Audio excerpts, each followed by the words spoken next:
ہدایت بندوق کی گولی نہیں ہوتی جس سے دوسروں کو نشانہ بنایا جائے، یہ روشنی ہوتی ہے جو دل سے پھوٹتی ہے اور سب سے پہلے ہمارے اپنے وجود کو منور کرتی ہے۔ جنت کا حقیقی مستحق وہ ہے جو قربانی کے درجے میں اس کا طلبگار بنے۔ آج کا مسلمان تو خواہش کے درجے میں بھی اس کا طلبگار نہیں۔ طاقتور کا نقصان نہ کیجیے، وہ آپ کی دنیا خطرے میں ڈال دے گا۔ کمزور کا نقصان نہ کیجیے، وہ آپ کی آخرت خطرے میں ڈال دے گا۔ خواب وہ نہیں ہوتے جو آپ نیند میں دیکھا کرتے ہیں، خواب وہ ہوتے ہیں جن کے لیے آپ نیند قربان کر دیتے ہیں۔ دولت کی اصل خرابی یہ ہے کہ وہ آدمی کے پاس ہمیشہ نہیں رہتی، اگر وہ رہ جائے تو آدمی نہیں رہتا۔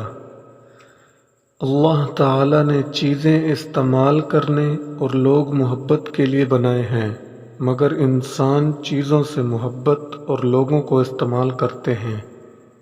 آپ کا دشمن وہ ہے جس سے آپ کو نقصان پہنچے، قطع نظر اس کے کہ وہ آپ کے خلاف ہے یا آپ کے ساتھ۔